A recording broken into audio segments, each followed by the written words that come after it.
We're talking depth of field on today's 90-second notes.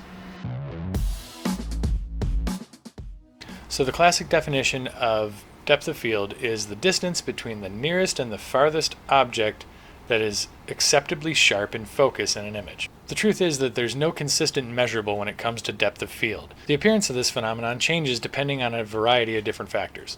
Things like your focal length, your aperture, the size of the sensor that your camera has, all play a part when it comes to how your depth of field is actually perceived.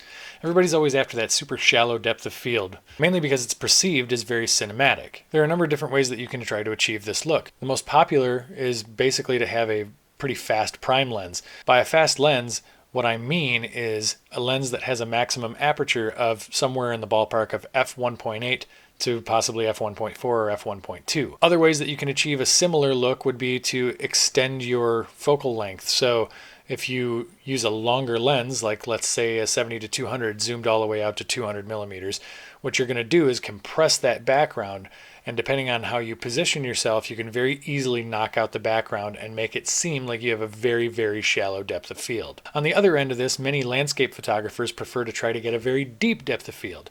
This is achieved by using a very closed down aperture like f22 or f16. And by closing that aperture down, what you're actually doing is you're making it so that something that is very close to the camera will appear to be sharply in focus, as well as something that is very far away into the distance.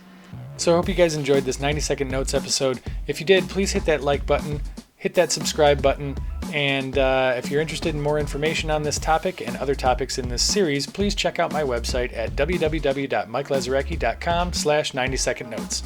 Thanks, and have a good one.